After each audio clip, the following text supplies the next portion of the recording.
Le grincement du plancher sous les bottes fit taire les trois hommes attablés au fond de la salle. Annabelle s'arrêta à l'entrée du saloon, laissant à ses yeux le temps de s'habituer à la pénombre après la lumière crue du jour.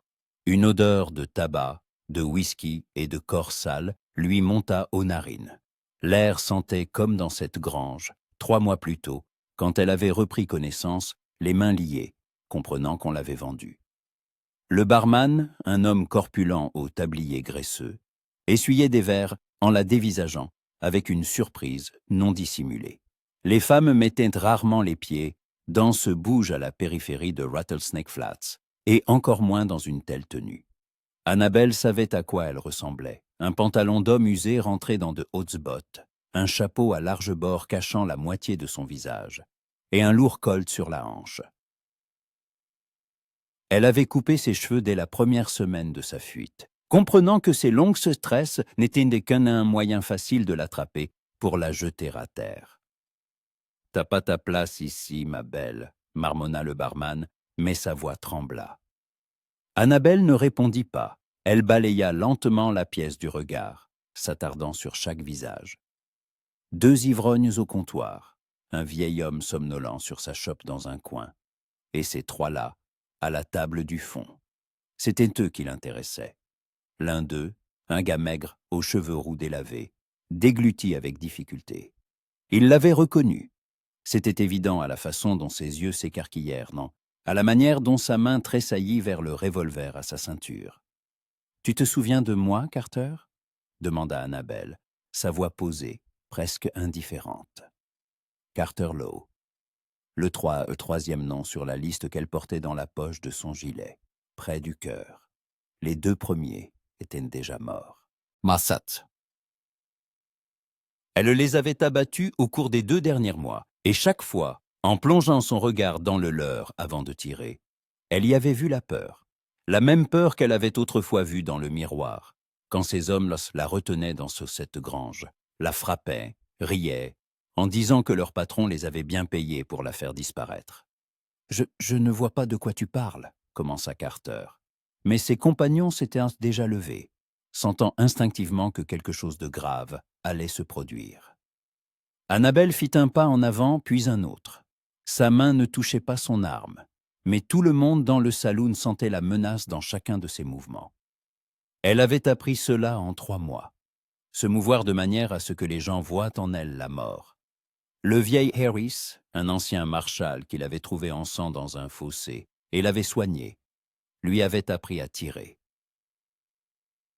Il lui avait aussi dit que la vengeance est un plat qui se mange froid, mais que si on le sert, il faut le faire vite et sans paroles inutiles. « Tu étais là, » poursuivit Annabelle, s'arrêtant à 3 pas de la table. « Tu me tenais les mains pendant que les autres me frappaient. Tu riais quand je criais. Tu as dit qu'une fille comme moi ne valait rien pour personne. » Carter devint livide. Ses lèvres tremblèrent et il recula contre le mur. Ses 2 acolytes échangèrent un regard, ne sachant que faire. L'un d'eux, un homme aux larges épaules et à la barbe noire, baissa lentement la main vers sous son étui. « Je ne vous le conseille pas », lança Annabelle sans même le regarder. « Je ne suis pas venu pour vous. » « Pas encore. » L'homme à la barbe se figea. Un silence absolu s'installa dans le saloon. Même les ivrognes au comptoir avaient suffisamment dessaoulé pour comprendre que le sang allait couler. « Annabelle », souffla Carter, une supplique dans la voix. « Je ne faisais qu'obéir aux ordres. » Ce n'était pas moi, c'était... Eridge termina-t-elle à sa place, et ce nom lui brûla la langue comme une gorgée de mauvais whisky. « Ridge McFarlane vous a payé. Il vous a dit que je le gênais, qu'il fallait se débarrasser de moi discrètement pour que personne ne le sache. C'est bien ça ?» Carter hocha la tête, le dos collé au mur. Sa main était toujours près de son revolver, mais il n'osait pas le dégainer. Annabelle voyait qu'il essayait de calculer ses chances, mais ils savaient tous les 2 comment cela finirait. « Où est-il, Gaillard » demanda-t-elle. « Je ne sais pas, je le jure », sanglota Carter, et ce spectacle pathétique procura à Annabelle une étrange satisfaction. Il a quitté Rattlesnake Flats juste après cet incident. Il disait qu'il partait pour le Texas, vers la frontière. Je ne l'ai jamais revu, parole d'honneur. Annabelle resta silencieuse, étudiant son visage. Elle avait appris à déceler le mensonge, une compétence essentielle à sa survie. Carter disait la vérité, du moins la partie de la vérité qu'il connaissait. « S'il te plaît, » murmura-t-il. « Je ne voulais pas. Ce n'était pas ma décision. Mais tu as participé, le coupa Annabelle. Tu étais là, et tu as fait ton choix. » Elle dégaina son revolver si vite que Carter n'eut même pas le temps de cligner des yeux. La détonation résonna dans l'espace confiné, faisant sursauter tout le monde. Carter s'effondra, se tenant la poitrine, d'où le sang giclait. Ses yeux se vitrifièrent, presque instantanément. Annabelle se tourna vers les deux hommes restants. Ils se tenaient immobiles, n'osant pas bouger. « Dites aux autres, dit-elle en rengainant son arme, à tous ceux qui faisaient une partie de cette bande. Je viens pour chacun d'entre vous. Et quand j'aurai retrouvé Ridge, il saura ce que signifie la trahison. » Elle tourna les talons et quitta le saloon sans un regard en arrière. Son cœur battait la chamade, ses mains tremblaient. Elle tremblait toujours après un tir. Mais elle avait appris à le cacher. Dehors, la rue était bruyante, des chariots passaient, des marchands criaient, des chevaux hennissaient quelque part. Une journée ordinaire à Rattlesnake Flats, la ville où elle avait un jour été heureuse. Annabelle se dirigea vers la barre d'attache où l'attendait sa jument Baie, la seule créature en qui elle avait confiance. Elle caressa le museau du cheval, sentant le calme revenir peu à peu. 3 mois plus tôt, elle était différente. 3 mois plus tôt, elle croyait en l'amour, en l'honnêteté, en la bonté des gens. Ridge McFarlane lui avait appris le contraire. Ils s'étaient rencontrés au printemps, plus d'1 an auparavant. Annabelle travaillait avec son père à la scierie, un labeur pénible qui lui couvrait les mains de callosité et lui brisait le dos. Mais elle aimait ça. Elle avait grandi au milieu de l'odeur du bois fraîchement coupé, du vrombissement des scies et des rires des ouvriers. Son père lui avait tout appris. Comment choisir un arbre, comment l'abattre, comment manier les outils. Depuis la mort de sa mère, ils n'étaient que tous les deux, et cela suffisait. Ridge était apparu un jour où la scierie tournait à plein régime. Il était grand, les épaules larges, avec les gestes assurés d'un homme habitué au danger. Des cheveux sombres, des yeux gris où se lisait une sorte de lassitude éternelle. Il avait dit qu'il cherchait du travail, qu'il savait s'occuper des chevaux et pouvait aider à livrer le bois en ville. Le père d'Annabelle, Jacob Sawyer, un homme prudent et méfiant, avait curieusement accepté Ridge sur le champ. Peut-être parce que celui-ci travaillait sans se plaindre, accomplissant chaque tâche en silence. Ou peut-être parce que ses yeux portaient la même tristesse que ceux de Jacob depuis la mort de sa femme. Annabelle tomba amoureuse de Ridge, lentement, comme les feuilles en automne. D'abord une feuille, puis une autre. Et bientôt, le mouvement fut irrésistible. Elle tomba amoureuse de sa façon de traiter les chevaux, de ses rares sourires, de sa manière de parler à voix basse, comme si chaque mot avait un poids. Il lui parlait de ses voyages, des prairies où le vent souffle si fort qu'on croit entendre les voix des fantômes, des montagnes où la neige ne fond jamais, même en été. Il ne parlait jamais de son passé, mais Annabelle ne posait pas de questions. Dans le Far West, beaucoup avaient un passé qu'il valait mieux taire. Il l'embrassa pour la première fois par une fraîche soirée d'août, alors qu'ils étaient assis au bord de la rivière, regardant l'eau emporter les copeaux de la scierie. Le baiser fut tendre, presque timide, et Annabelle sentit le monde entier s'arrêter à cet instant. « Je ne te mérite pas », murmura-t-il alors, la serrant contre lui. « Ne dis pas de bêtises, » répondit-elle, et ils éclatèrent de rire. Mais il avait raison, il ne la méritait pas. Et quelques mois plus tard, elle le comprendrait de la plus terrible des manières. Les ennuis commencèrent en octobre. Des hommes étranges vinrent voir son père. 2 individus en costume coûteux qui affirmaient que le terrain de la scierie appartenait à la compagnie de chemin de fer. Ils proposèrent une somme dérisoire pour des années de travail. Son père refusa. Il avait bâti cet endroit de ses propres mains et aucune compagnie ne le forcerait à partir. Ridge resta silencieux ce jour-là. Il se tenait à l'écart, observant la conversation, et Annabelle n'y prêta pas attention. Elle pensait qu'il ne voulait simplement pas se mêler des affaires des autres. Mais ensuite, son père mourut. Un accident, avait dit le shérif.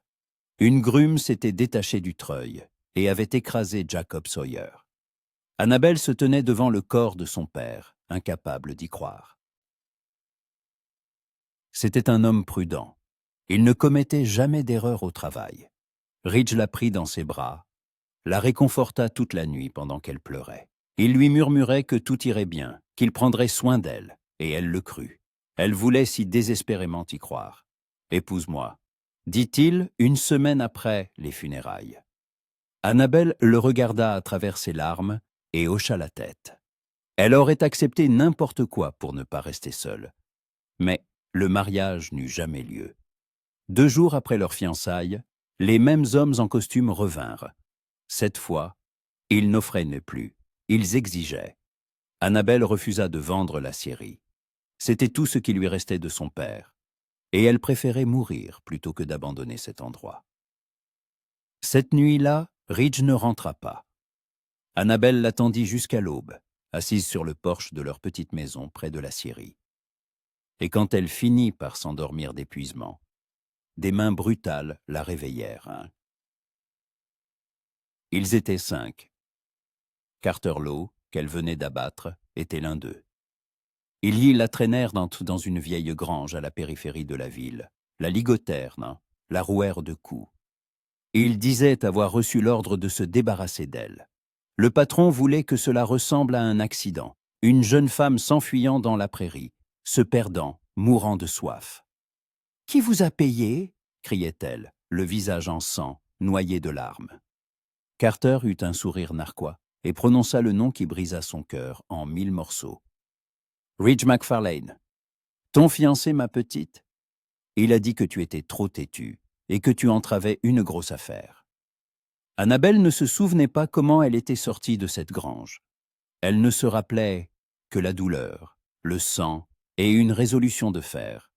Elle survivrait. Et elle se vengerait. Le vieil Harris la trouva le 2e jour. Il conduisait une charrette de provisions vers la ville et aperçut une silhouette étendue au bord de la route. Il l'emmena chez lui, la soigna, écouta son histoire. Et ensuite, il lui apprit à tirer. « Si tu veux te venger, fais-le correctement », lui dit-il en lui tendant un revolver. La vengeance, ce n'est pas une question d'émotion, c'est un calcul froid. Et Annabelle apprit. Elle dressa la liste de tous ceux qui faisaient partie de la bande. Elle traqua le premier, l'abattit, pendant l'attaque d'une diligence, alors qu'il était occupé. Elle surprit le 2e dans une maison close, ivre et sans défense. Carter était le 3e. Il en restait 4. Et Ridge. Annabelle monta en selle et dirigea son cheval loin de Rattlesnake Flats. Cette ville n'était plus sa maison. Elle n'avait plus de maison. Elle n'avait qu'une seule chose, une liste de noms et la volonté d'aller jusqu'au bout. Ridge McFarlane serait le dernier. Elle le gardait pour la fin. Elle voulait qu'il sache qu'elle était en vie, qu'il ait peur, qu'il regarde par-dessus son épaule, qu'il se réveille en sueur froide. Qu'il comprenne que la femme qu'il avait trahie n'était pas morte dans ce fossé. Elle était devenue ce qu'il devait craindre le plus, une chasseresse. Le feu crépitait, projetant des étincelles dans le ciel nocturne. Annabelle, assise les genoux repliés, fixait les flammes sans ciller. Elle lui rappelait cette soirée où elle avait compris pour la première fois qu'elle aimait Ridge. Il faisait griller du poisson au bord de la rivière, et il lui racontait ses voyages dans les prairies. Elle l'écoutait, oubliant tout le reste. Sa voix était alors chaude, presque tendre, et elle croyait chacun de ses mots. Quelle idiote elle avait été. La jument hennit doucement dans l'obscurité, et Annabelle tourna la tête, tendant l'oreille. La nuit dans les prairies est trompeuse. Le silence et la paix ne sont qu'une apparence, car les dangers sont nombreux. Coyotes, serpents à sonnettes et parfois des hommes pires que des bêtes. Elle posa la main sur la crosse de son revolver, qui ne la quittait jamais, même pendant son sommeil. 3 jours s'étaient écoulés depuis qu'elle avait abattu Carter Lowe dans le saloon de Rattlesnake Flats. 3 jours de route vers le nord, en direction d'une ville nommée Cedar Junction, où, selon les rumeurs, se cachait le prochain homme de sa liste, Thomas Grier, surnommé Tom le Boiteux. C'était lui qui avait tenu un couteau sous sa gorge, pendant que les autres fouillaient ses poches, lui prenant tout ce qui avait la moindre valeur. Un petit médaillon avec le portrait de sa mère, que son père lui avait offert pour ses 16 ans. Tom l'avait pris aussi, en riant, disant qu'il le vendrait au premier prêteur sur gage. Annabelle sortit de la poche de son gilet une feuille de papier pliée et la déplia à la lueur du feu. La liste. Elle avait déjà barré 5 noms, dont les 2 avant Carter. Il en restait 4. Thomas Grier, Will Jenkins, Frank Hollis et Sam Crow. Et tout en bas, séparé des autres, écrit en lettres capitales, Ridge McFarlane. Elle fit glisser son doigt sur ce nom, sentant une boule de douleur et de rage se former en elle. Parfois, la nuit, elle s'autorisait à se souvenir des bons moments, comme la fois où il avait ri de ses tentatives maladroites pour ferrer un cheval, ou le jour où il lui avait apporté des fleurs des champs, sans raison, rougissant en lui tendant le bouquet. Ou encore quand ils étaient allongés dans l'herbe à regarder les étoiles, et qu'il disait n'avoir jamais pensé pouvoir se sentir à nouveau humain. « J'ai du sang sur les mains, Annabelle », avait-il dit ce soir-là, sa voix chargée d'une lourde tristesse. « J'ai fait des choses, Pellica, pour lesquelles on va en enfer. »« Alors nous irons ensemble, » avait-elle répondu en l'embrassant. « Et ce sera moins effrayant. » Il l'avait serrée plus fort, comme s'il avait peur de la perdre. Et elle avait cru qu'il avait changé, que l'amour pouvait sauver même celui qui avait emprunté les chemins les plus sombres. Mais il n'avait pas changé. Il avait seulement fait semblant. Annabelle froissa la liste dans son poing, puis la lissa de nouveau et la rangea. Les souvenirs étaient un luxe qu'elle ne pouvait plus se permettre. Seule une chose importait désormais, trouver chacun de ces hommes et s'assurer qu'ils paient pour ce qu'ils avaient fait. Elle s'allongea sur sa couverture, le revolver posé près de sa tête, et ferma les yeux. Le sommeil venait difficilement, comme toujours après avoir tué. Chaque fois qu'elle appuyait sur la gâchette, elle voyait les visages de ces hommes, leur peur, leurs supplications. Et chaque fois, elle ressentait un vide étrange après le coup de feu, comme si une part d'elle mourait avec eux. Le vieil Harris l'avait prévenu. La vengeance dévore de l'intérieur, lui disait-il en la regardant s'entraîner au tir. Tu penses que ça t'apportera la paix, mais en réalité, tu deviendras simplement une autre personne. Et peut-être que tu n'aimeras pas celle que tu deviendras. Je n'aime déjà pas celle que j'étais, avait alors répondu Annabelle. Cette fille était faible. Elle croyait au conte de fées. Cette fille était vivante, avait dit doucement Harris. Et toi, tu te changes en fantôme. Peut-être avait-il raison.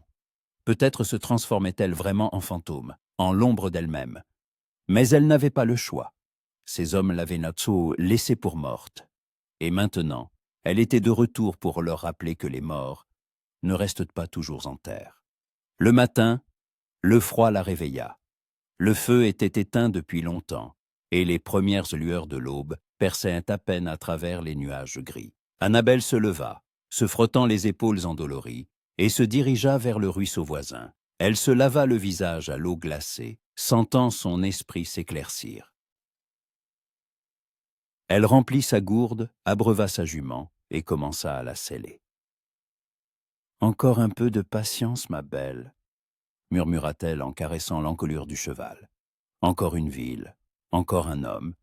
Après, on pourra se reposer. » Le cheval renifla, comme s'il comprenait.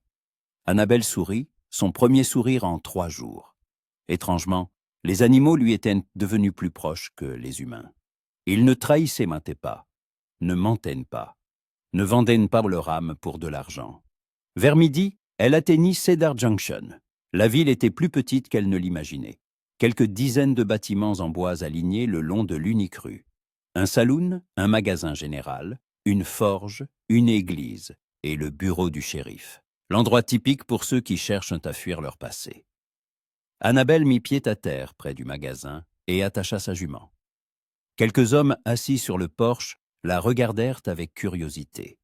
Une femme en vêtements d'homme, une arme à la ceinture. Ce n'était pas courant ici. « Bonjour », dit-elle, en leur adressant un signe de tête. Les hommes marmonnèrent une réponse inintelligible. Annabelle entra dans le magasin, où flottait une odeur de savon, de cuir et de tabac. Derrière le comptoir se tenait une femme âgée, les cheveux gris coiffés en un chignon serré. « Je peux vous aider ?» demanda-t-elle, examinant Annabelle de la tête aux pieds.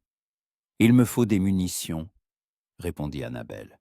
« Et des informations. » La femme fronça les sourcils. « Les munitions, je peux vous les vendre ? Pour les informations, ça dépend de ce que vous voulez savoir. » Annabelle sortit quelques pièces de sa poche et les posa sur le comptoir. « Je cherche un homme. Thomas Grier. On dit qu'il est dans le coin. » La commerçante garda le silence, observant les pièces, puis leva les yeux sur Annabelle. « Pourquoi le cherchez-vous ? » « Nous avons de vieux comptes à régler, » répondit sèchement Annabelle. « Et je ne veux pas d'ennui dans ma ville, » dit la femme, mais sa voix s'était adoucie. Tom le boiteux vit à la périphérie, dans une vieille cabane près de la rivière. Il travaille au ranch des Mackenzie. Il s'occupe des chevaux. Mais ce n'est pas moi qui vous l'ai dit. Annabelle hocha la tête, prit ses munitions et quitta le magasin. Elle savait que leur conversation ferait le tour de la ville en moins d'une heure. Mais cela n'avait pas d'importance. Le temps que quelqu'un décide d'intervenir, tout serait déjà terminé. Le ranch des Mackenzie se trouvait à 20 minutes de la ville. Une grande maison, une grange, des enclos avec des chevaux, tout semblait bien entretenu. Annabelle fit le tour de la propriété à distance, cherchant sa cible. Elle l'aperçut près d'un enclos éloigné, un homme de petite taille, à la démarche visiblement boitillante, coiffé d'un chapeau usé et vêtu d'un gilet de cuir. Tom le boiteux. Elle l'aurait reconnu entre mille. Annabelle mit pied à terre et, laissant son cheval à l'ombre des arbres, se dirigea vers le ranch à pied. Elle marchait lentement, scrutant les environs. Personne en vue. Les propriétaires devaient être partis. Tom lui tournait le dos, occupé à quelque chose près de la clôture. Thomas Grier, l'appela Annabelle, s'arrêtant à une dizaine de pas. Tom se retourna, et la surprise sur son visage laissa rapidement place à la crainte. Il la reconnut. C'était évident à la façon dont son corps se tendit, dont sa main se porta instinctivement vers le revolver à sa ceinture. « Toi, » souffla-t-il, « la fille des Sawyer. Je te croyais morte. »« Comme tu vois, non ?» répondit Annabelle, sa voix neutre presque banale. « J'ai survécu, et je suis venu pour toi. » Tom humecta nerveusement les lèvres. Il avait une dizaine d'années de plus qu'elle, mais il ressemblait maintenant à un gamin effrayé. « Écoute, ce n'était pas mon idée, » se hâta-t-il de dire. « C'est Ridge qui a tout organisé. Il nous a payés. Il a dit qu'il fallait juste se débarrasser de toi. » On ne voulait pas te tuer, parole d'honneur, juste te faire peur. Vous m'avez battu jusqu'à ce que je cesse de crier, le coupa Annabelle. Vous m'avez ligotée et laissée pour morte. Ça ne s'appelle pas faire peur. Je suis désolé, marmonna Tom, et sa voix trahissait son désespoir. Je ne voulais pas. J'étais ivre ce soir-là, on était tous ivres. Ce n'est pas une excuse. Annabelle dégaina son revolver. Tom fit un mouvement vers son arme, mais elle fut plus rapide. Le premier tir l'atteignit à l'épaule, le second en pleine poitrine. Tom tomba à genoux, agrippant sa blessure d'où le sang jaillissait. Il la regardait avec des yeux écarquillés, où se lisait une question muette. « Tu ne mérites aucune explication, » dit Annabelle en le toisant. « Mais je vais te dire une chose. Chacun d'entre vous paiera. Et quand j'aurai retrouvé Ridge, il saura ce que signifie de tout perdre. » Tom eut un râle et s'effondra, le visage contre terre. Annabelle resta debout au-dessus de lui, sentant le vide familier l'envahir. Le quatrième. Il en restait 3, et Ridge. Elle entendit un bruit de sabots et se retourna. Un cavalier approchait du ranch, un homme d'âge mûr coiffé d'un chapeau et vêtu d'une veste en cuir. Le propriétaire, supposa Annabelle. Il fallait partir. Elle rejoignit rapidement son cheval, monta en selle et s'éloigna du ranch. Derrière elle, des cris lui indiquèrent que le corps avait été découvert, mais elle ne se retourna pas. Quelques minutes plus tard, elle galopait à travers la prairie, laissant Cedar Junction derrière elle. Elle savait que désormais, on la traquerait. Un meurtre dans un ranch n'était pas la même chose qu'une fusillade dans un saloon. Le shérif de Cedar Junction mettrait certainement sa tête à prix, enverrait des télégrammes aux villes voisines. Mais cela n'effrayait pas Annabelle. Elle était déjà hors la loi. Elle était déjà morte pour le monde dans lequel elle vivait autrefois. Le soir, elle s'arrêta près d'un petit lac niché entre des collines. L'endroit était calme, isolé. Elle pouvait y reprendre son souffle et réfléchir à la suite. Annabelle alluma un feu, prépara du café et s'assit, contemplant l'eau qui s'assombrissait au crépuscule. Elle pensait à Ridge. Où était-il maintenant? Que faisait-il? Savait-il qu'elle était en vie et à ses trousses? Carter avait dit que Ridge était parti pour le Texas, vers la frontière. Mais c'était il y a 3 mois. Depuis, il aurait pu aller n'importe où. Annabelle se souvint de leur dernière conversation, la veille de son enlèvement. Ils étaient assis sur le porche de la maison près de la scierie. Et Ridge était silencieux, le regard perdu au loin. Elle lui avait demandé à quoi il pensait, et il avait mis du temps à répondre. « Je pense que parfois les gens doivent faire des choses horribles pour survivre », avait-il finalement dit, et qu'on n'a pas toujours le choix entre le bien et le mal. Parfois, le choix se situe seulement entre le mauvais et le pire. « Tu parles par énigme », avait souri Annabelle, posant sa tête sur son épaule. « Je veux juste que tu saches », avait-il poursuivi, et sa voix avait une intonation étrange, presque douloureuse. « Quoi qu'il arrive, je n'ai jamais voulu te faire de mal. » À l'époque, elle n'y avait pas prêté attention. Mais maintenant, elle comprenait. C'était un adieu. Il savait déjà ce qu'il allait faire et tentait de se justifier à l'avance. Lâche, traître. Annabelle jeta le reste de son café dans le feu et s'allongea, enroulée dans sa couverture. Demain, elle partirait à la recherche du prochain nom sur sa liste, Will Jenkins. On disait qu'il travaillait comme garde dans une ville minière près de la frontière du Nouveau-Mexique. Une autre longue route, une autre rencontre avec la mort. Mais avant de s'endormir, Annabelle s'autorisa à imaginer sa rencontre avec Ridge. Comment elle le regarderait dans les yeux et y verrait la peur. Comment il comprendrait que son plan avait échoué, que la femme qu'il avait tenté de tuer était devenue plus forte que lui, et comment elle appuierait sur la gâchette, sans trembler. La ville minière de Silver Hill accueillit Annabelle avec son vacarme et sa fumée. Ici, tout était imprégné d'une odeur de soufre et de poussière de charbon. Même l'air semblait lourd, laissant sur la langue un arrière-goût amer. Les rues étaient étroites, les maisons agglutinées, et les gens arboraient des visages fatigués, marqués par le fatalisme de ceux qui avaient vendu leur âme pour quelques miettes d'argent extraites des entrailles du lait de la terre. Annabelle menait sa jument par la bride, essayant de ne pas attirer l'attention. L'endroit était trop peuplé, trop bruyant, bien différent des petites villes tranquilles où elle avait chassé auparavant. À Silver Hill, les allées et venues étaient inconstantes. Les mineurs changeaient, les aventuriers cherchaient infortune, et les bandits trouvaient un refuge dans la foule. L'endroit idéal pour se perdre. C'est précisément pour cela que Will Jenkins l'avait choisi. Elle trouva une écurie et y laissa son cheval, payant le propriétaire, un Chinois taciturne, qui se contenta de hocher la tête, sans poser de questions. Puis elle loua une chambre dans un petit hôtel à la périphérie de la ville. La pièce était minuscule, avec une seule fenêtre donnant sur une cour remplie de caisses et de détritus. Le lit grinçait, le matelas s'affaissait au milieu, mais Annabelle avait connu pire. L'essentiel était d'avoir un endroit où passer la nuit sans craindre une intrusion. Elle jeta son chapeau sur la table, versa de l'eau de la cruche dans une bassine et se lava le visage, observant son reflet dans le miroir terni au-dessus de la commode. Un visage étranger la regardait, émacié, des cernes sombres sous les yeux, un pli dur au coin de la bouche. Ses cheveux avaient été un peu repoussés, dépassant en mèches inégales du col de sa chemise. On aurait dit qu'elle n'avait pas dormi depuis des semaines, et ce n'était pas loin de la vérité.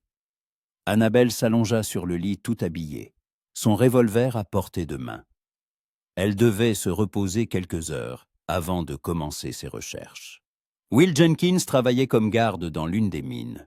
Elle l'avait appris en chemin en interrogeant un marchand. Jenkins était de service la nuit, s'assurant que personne ne vole l'argent. Il devait donc dormir quelque part en ville pendant la journée. Le trouver ne serait pas difficile. Le plus compliqué serait de l'approcher sans faire de bruit. Elle ferma les yeux, mais le sommeil ne vint pas. À la place, des souvenirs qu'elle tentait de refouler remontèrent à la surface, comme ils le faisaient toujours dans les moments de silence. Will Jenkins. Elle se souvenait de lui mieux que des autres, car c'était lui qui l'avait frappé le plus fort. Un homme grand et large d'épaules, au visage bouffillé, et aux petits yeux. Il riait quand elle criait, disant que les femmes devaient en connaître leur place.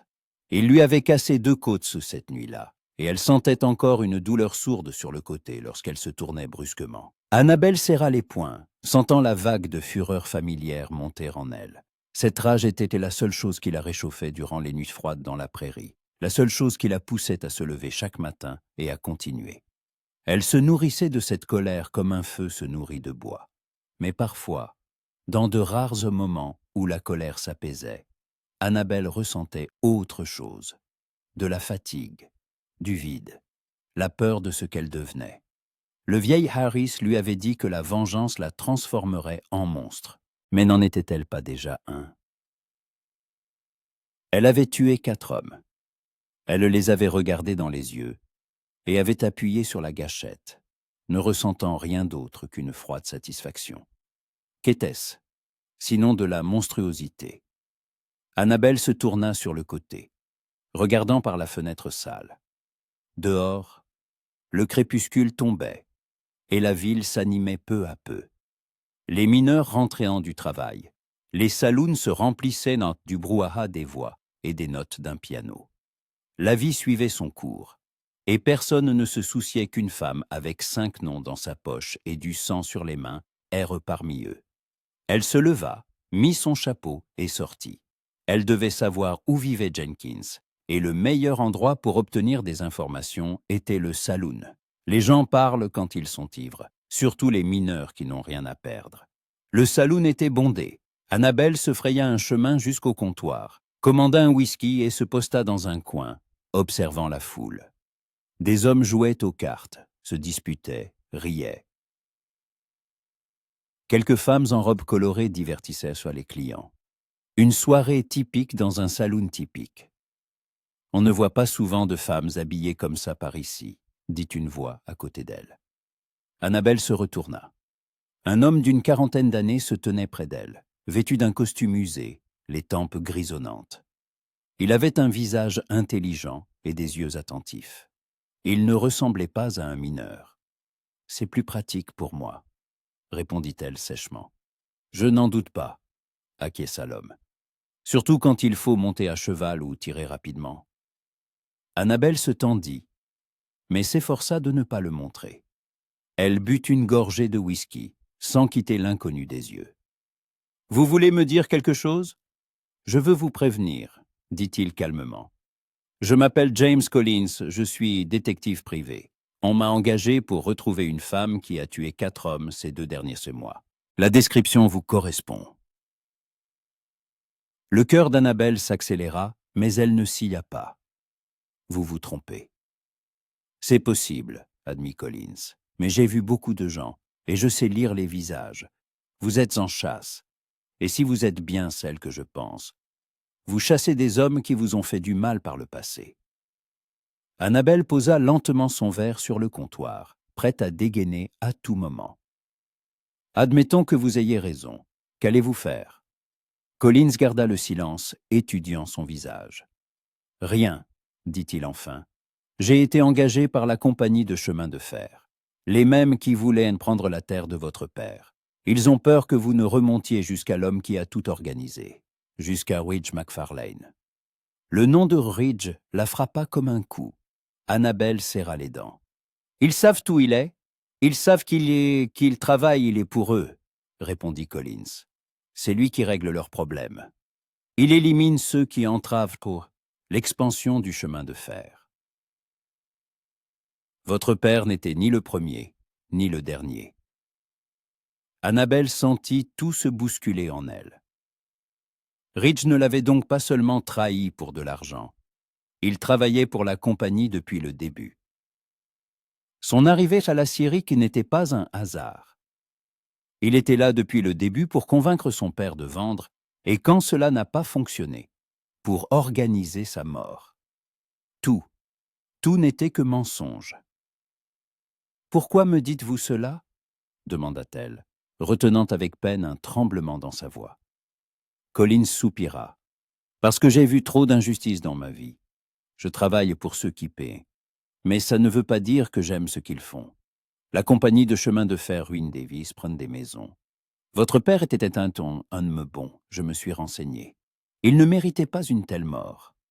Alors aidez-moi à trouver Ridge, lâcha Annabelle. Collins secoua la tête. Je ne peux pas. Si je trahis mes employeurs, j'aurai des problèmes. Mais je peux ne pas vous gêner. Je peux leur dire que j'ai perdu votre trace. Cela vous donnera du temps. Annabelle le regarda, essayant de savoir si elle pouvait lui faire confiance. Il y avait eu si peu de gens fiables dans sa vie. « Il y a autre chose ?» ajouta Collins à voix basse. « Will Jenkins, que vous cherchez, sait déjà que vous êtes ici. Quelqu'un l'a prévenu. Il est armé et il vous attend. »« Comment le savez-vous ?»« Parce que je lui ai parlé ce matin, » répondit le détective. « Il est mort de peur mais prêt à se battre. Il a des amis dans cette ville et si vous essayez de le tuer dans la rue, ils vous abattront. » Annabelle réfléchit à ces paroles. Les choses se compliquaient. Jenkins ne serait pas une cible facile comme les précédents. « Où est-il maintenant ?» demanda-t-elle. « Dans la baraque des gardes, près de la mine principale, » dit Collins. « Mais on ne vous laissera pas entrer. Il y a toujours 2 hommes de garde à l'entrée. »« Alors j'attendrai qu'ils sortent, » répondit calmement Annabelle. Collins la regarda avec quelque chose qui ressemblait à de la pitié. « Écoutez, je ne sais pas ce que vous avez vécu, mais la vengeance ne vous rendra pas ce que vous avez perdu. Elle ne fera que prendre ce qu'il vous reste. »« Il ne me reste rien, » dit doucement Annabelle. « Ils ont tout pris. Mon père, mon amour, ma maison, moi-même. La vengeance est la seule chose qui me maintient en vie. »« Alors vous êtes déjà morte, » dit Collins. « Vous n'êtes simplement pas encore dans votre tombe. » Il finit son whisky et partit, laissant Annabelle au comptoir, le cœur lourd. Ces mots résonnaient dans sa tête. Peut-être avait-il raison. Peut-être était-elle morte cette nuit-là dans la grange. Et ce qui restait n'était qu'un fantôme errant dans le Far West en quête de rédemption. Mais même ainsi, elle irait jusqu'au bout. Annabelle quitta le saloon et se dirigea vers la mine. La nuit était sombre, sans lune, ce qui était à son avantage. Elle se cacha derrière des piles de bois près de la baraque des gardes et s'installa, prête à attendre aussi longtemps qu'il le faudrait. Les heures s'écoulèrent, lentement.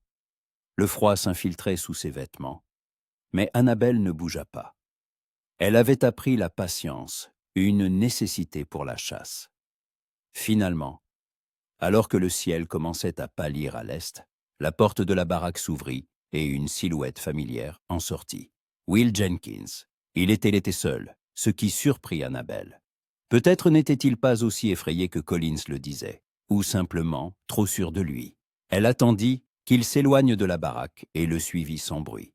Jenkins marchait d'un pas lourd, jetant des regards derrière lui de temps en temps, mais sans la remarquer. Il tourna dans une ruelle étroite entre deux entrepôts, et Annabelle sut que c'était sa chance. « Jenkins » l'appela-t-elle. Il se retourna brusquement, la main filant vers son revolver, mais Annabelle le tenait déjà en joue. « N'y pense même pas, dit-elle. Tu n'en auras pas le temps. » Jenkins se figea. Dans la faible lueur de l'aube, elle voyait son visage, pâle, effrayé, mais aussi plein de colère. « C'est toi la garce des Sawyer, cracha-t-il. J'ai entendu dire que tu avais tué Carter et Tom le boiteux. Tu croyais que ce serait aussi facile avec moi? Tu es là, Nian, avec mon arme pointée sur ta tête, répondit Annabelle. Donc oui, je t'ai eu. Tu es moi, et tu seras pendu, ricana Jenkins. Il y a des témoins ici, un shérif qui ne dort pas. Ça m'est égal, dit Annabelle, et c'était la vérité. Jenkins le comprit sans doute dans ses yeux, car son visage se tordit de peur. Écoute, je peux t'aider à trouver Ridge, dit-il précipitamment. Je sais où il est. Il m'a écrit il y a un mois pour me proposer un nouveau travail. Je peux te dire où il est parti. Annabelle sentit son cœur battre plus vite. Des informations sur Ridge valaient plus que tout l'or du monde. Parle. Et baisse ton arme d'abord, demanda Jenkins. Parle, ou je tire tout de suite. Jenkins déglutit. Il est dans une ville appelée La Mesa, à la frontière mexicaine. Il travaille pour la même compagnie. Il aide à déblayer les terres pour le chemin de fer. Il a un nouveau nom là-bas, Rick Marsh. Il se cache parce qu'il a peur que tu le retrouves. Il a eu raison d'avoir peur, dit Annabelle. Le coup de feu résonna dans la ruelle. Jenkins tomba se tenant la poitrine et se mit à râler, essayant de dire quelque chose. Annabelle s'approcha, le regardant de haut. « Ça, c'est pour mon père, » dit-elle. « Et pour moi. » Elle tourna les talons et quitta rapidement la ruelle, sachant que les cris et l'agitation commenceraient d'une minute à l'autre. Il fallait quitter la ville au plus vite. Elle atteignit l'écurie en quelques minutes, sella sa jument à la hâte, jeta de l'argent au propriétaire et sortit dans la rue. La ville se réveillait. Les gens sortaient de chez eux, alertés par le coup de feu. Mais Annabelle galopait déjà au loin, laissant Silver Hill derrière elle. La Mesa, la frontière mexicaine. Ridge était là-bas. Elle chevaucha toute la journée sans s'arrêter, et ce n'est que le soir qu'elle laissa son cheval se reposer près d'un ruisseau. Annabelle descendit de selle, s'assit dans l'herbe et sortit sa liste. Elle barra le nom de Will Jenkins. Il en restait deux, Frank Hollis et Sam Crow, et Ridge. Mais maintenant, tout avait changé. Elle savait où il se trouvait, et rien ne l'arrêterait. Même si pour cela, elle devait devenir le monstre dont parlait le vieil Harris. La pluie commença soudainement, alors qu'Annabelle était encore à 2 jours de route de la Mesa. D'abord de grosses gouttes en éparses, puis un véritable déluge qui transforma la piste en un bourbier. Elle continua d'avancer jusqu'à la tombée de la nuit, puis trouva refuge sous un surplomb rocheux où elle put allumer un feu et attendre la fin de l'orage. La jument respirait lourdement, épuisée par le long trajet. Annabelle la décella, la frictionna avec de la paille et la couvrit d'une couverture avant de s'occuper d'elle-même. L'animal n'était pas responsable de son obsession. Elle l'avait trop poussée ces derniers jours, et si elle ne la laissait pas se reposer, elle finirait par l'achever. Elle alluma un feu avec difficulté. Tout était trempé, mais elle avait appris à trouver du bois sec même dans de telles conditions. Le feu prit avec réticence, crépitant et fumant, mais un peu de chaleur valait mieux que rien. Annabelle retira sa veste mouillée, la suspendit à une pierre près du feu et s'assit, les genoux repliés. La pluie martelait la roche, formant de minces filets d'eau qui coulaient du rebord de l'abri. Il y avait quelque chose d'apaisant dans ce bruit monotone. Pour la première fois depuis longtemps, Annabelle s'autorisa à s'arrêter et à penser non pas à la vengeance, mais à ce qui viendrait après. Après. Un mot étrange. Elle avait vécu si longtemps dans l'instant présent, focalisée sur le prochain nom de sa liste, que l'idée d'un avenir lui semblait irréelle. Que ferait-elle quand tout serait fini? Quand Ridge et tous ses complices seraient morts? Que resterait-il d'elle? Annabelle se souvint de sa conversation avec le détective Collins. Il lui avait dit qu'elle était déjà morte. Peut-être avait-il raison. La jeune fille qu'elle était autrefois était morte cette nuit-là dans la grange. Cette Annabelle croyait en l'amour, en l'honnêteté, en la bonté du monde. Elle riait, rêvait d'enfants et d'une maison chaleureuse. L'Annabelle d'aujourd'hui tuait des hommes sans rien ressentir d'autre qu'un vide glacial. Elle sortit de sa poche le médaillon, le seul objet qu'elle avait réussi à récupérer. Elle l'avait trouvé sur le corps de Tom le boiteux, un petit médaillon en argent avec le portrait de sa mère à l'intérieur. Sa mère la regardait depuis la vieille photographie. Une jeune femme aux yeux doux et au sourire tendre. Elle était morte de la fièvre quand Annabelle avait 12 ans, et ses dernières paroles avaient été « Prends soin de ton père et prends soin de ton cœur ». Annabelle n'avait pris soin ni de l'un ni de l'autre. Elle serra le médaillon dans son poing, sentant une boule se former dans sa gorge. Elle n'avait pas pleuré depuis le début de sa chasse. Les larmes lui semblaient une faiblesse, un aveu de douleur qu'elle ne pouvait pas se permettre. Mais maintenant, seule sous la pluie, quelque chose en elle vacilla. « Pardonne-moi, maman », murmura-t-elle dans l'obscurité. « Je n'ai pas pu le protéger. Ni moi non plus. » La pluie redoubla d'intensité, se transformant en une véritable tempête. Le vent s'engouffrait sous l'abri, faisant danser la flamme du feu. Annabelle ajouta du bois et se rapprocha, s'enveloppant dans sa couverture. Elle n'avait pas sommeil, bien que son corps réclamât du repos. Au lieu de cela, elle se laissa aller aux souvenirs. Pas ceux de la dernière nuit, de la trahison, mais ceux d'avant. Les bons, les lumineux, ceux qui rendaient la douleur actuelle encore plus vive. Ridge lui apprenant à tirer à la carabine. C'était l'été dernier, quand les coyotes avaient fait commencer à s'attaquer à leurs poules. Annabelle n'avait jamais tenu une arme. Son père disait que ce n'était pas une affaire de femme. Mais ce jour-là, il était parti en ville, et Ridge avait insisté pour qu'elle apprenne à se défendre. « Tiens la crosse fermement contre ton épaule », disait-il, debout derrière elle, guidant ses mains. « Sinon, le recul te frappera. Respire calmement, vise, et tire en expirant. » Elle avait manqué son premier tir, et le deuxième, et le troisième. Ridge ne la pressait pas, ne se moquait pas. Il corrigeait patiemment sa prise, lui montrait comment viser. Et quand elle avait enfin touché la cible, une vieille boîte de conserve, il avait souri comme si elle venait d'accomplir un exploit. « Tu as réussi » avait-il dit, la fierté dans la voix. « Tu es plus forte que tu ne le penses. » Alors, elle avait ri heureuse d'un si simple compliment. Il l'avait prise dans ses bras, et ils étaient restés ainsi jusqu'au crépuscule. Pourquoi cet homme, qui lui apprenait à se défendre, avait-il ensuite ordonné sa mort? Annabelle ne trouvait pas de réponse. Peut-être ne l'avait-il jamais aimé. Peut-être que tout n'était qu'un jeu depuis le début. Ou peut-être qu'il avait vraiment ressenti quelque chose, mais que l'argent avait été plus important. Les gens sont capables de choses terribles pour de l'argent. Elle l'avait vu de ses propres yeux. La tempête fit rage toute la nuit, et Annabelle ne dormit pas. Elle resta assise près du feu, alimentant les flammes, et pensant à ce qu'elle dirait à Ridge lors de leur rencontre. Elle imaginait des discours, son visage, sa réaction. Demanderait-il pardon? Se justifierait-il? Ou essaierait-il simplement de la tuer le premier?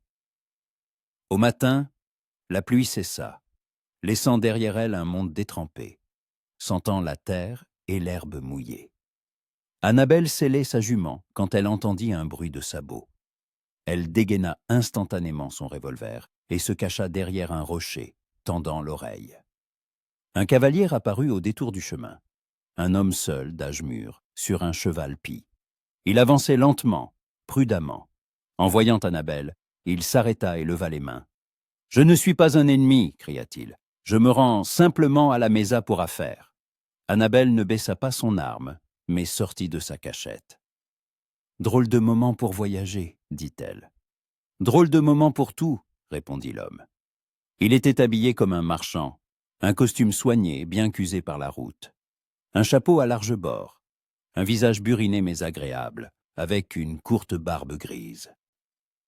« Je m'appelle Arthur Grant. Je livre des marchandises à la mesa. Vous y allez aussi ?» Annabelle hésita, puis hocha la tête. « À quoi bon le cacher ?»« Oui. »« Alors, peut-être pourrions-nous faire route ensemble, » proposa Grant. « La route est dangereuse, il y a des bandits. À deux, c'est plus sûr. » Elle voulait refuser. Elle avait l'habitude de voyager seule, de ne faire confiance à personne. Mais quelque chose chez cet homme semblait sincère. De plus, il avait raison au sujet des bandits. Une femme seule est une proie facile. « D'accord, » accepta Annabelle. « Mais gardez vos distances et ne posez pas de questions inutiles. » Grant sourit. « Entendu. » Ils chevauchèrent en silence pendant plusieurs heures. Annabelle jetait constamment des regards en arrière. Mais les environs étaient déserts. Seules les vastes prairies, humides après la pluie, et de rares buissons de mesquite. Grant chevauchait à ses côtés, sifflotant une mélodie, sans tenter d'engager la conversation. Ce n'est que lorsqu'ils s'arrêtèrent à un ruisseau pour abreuver leurs chevaux qu'il rompit le silence. « On dirait que vous fuyez quelque chose, » dit-il en sortant de la viande séchée de sa sacoche et en lui en tendant un morceau, ou peut-être que vous poursuivez quelqu'un. Annabelle prit la viande, bien qu'elle n'eût pas faim. « Je vais juste où mes affaires me mènent. » Bien sûr, acquiesça Grant sans insister. Il resta silencieux, regardant l'eau. « Vous savez, cela fait 30 ans que je fais du commerce dans les villes de l'Ouest. J'ai tout vu. Les guerres, les épidémies, les massacres d'Indiens, la ruée vers l'or. J'ai vu des gens devenir fous de cupidité, s'entretuer pour un lopin de terre. Et vous savez ce que j'ai compris ?» Annabelle le regarda en silence. « Que la haine ronge un être humain plus vite que n'importe quelle maladie. » Poursuivit Grant. « J'ai vu des gens qui ne vivaient que pour la vengeance. Ils obtenaient ce qu'ils voulaient, tuaient ceux qui les avaient offensés. Mais après, il n'y avait plus rien dans leurs yeux.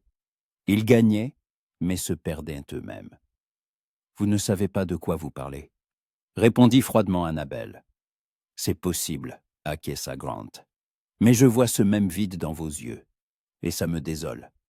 Vous êtes trop jeune pour être morte à l'intérieur. » Annabelle se tourna vers lui. « Vous ne savez rien de moi. Vous ne savez pas ce que j'ai traversé, ce qu'on m'a fait. Alors, ne vous permettez pas de me juger. » Grant leva les mains dans un geste d'apaisement. « Je ne juge pas. Je dis simplement ce que je vois.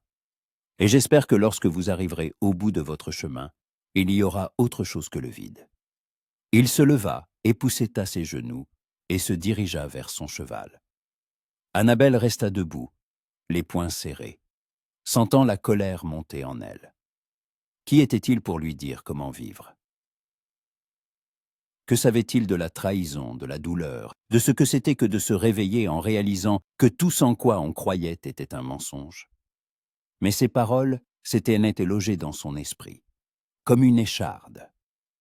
Et ils arrivèrent à la mesa le lendemain, en fin d'après-midi. La ville était petite, poussiéreuse, avec des maisons en bois blanchi par un soleil impitoyable. Il y flottait une odeur de Mexique, épices, viande grillée, tequila. Dans les rues, les gens parlaient un mélange d'anglais et d'espagnol, et au loin, une guitare jouait. Grant lui fit ses adieux à l'entrée de la ville. « Bonne chance, » lui dit-il en la regardant dans les yeux. « Et souvenez-vous, la vengeance n'est pas la fin du chemin. C'est seulement le début d'une nouvelle question. Et après ?»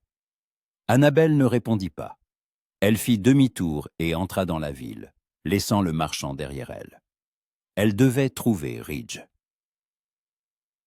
L'homme qui avait autrefois été tout pour elle, et qui n'était plus qu'un nom sur une liste. Elle s'arrêta devant un saloon, attacha son cheval et entra. Il y avait peu de monde.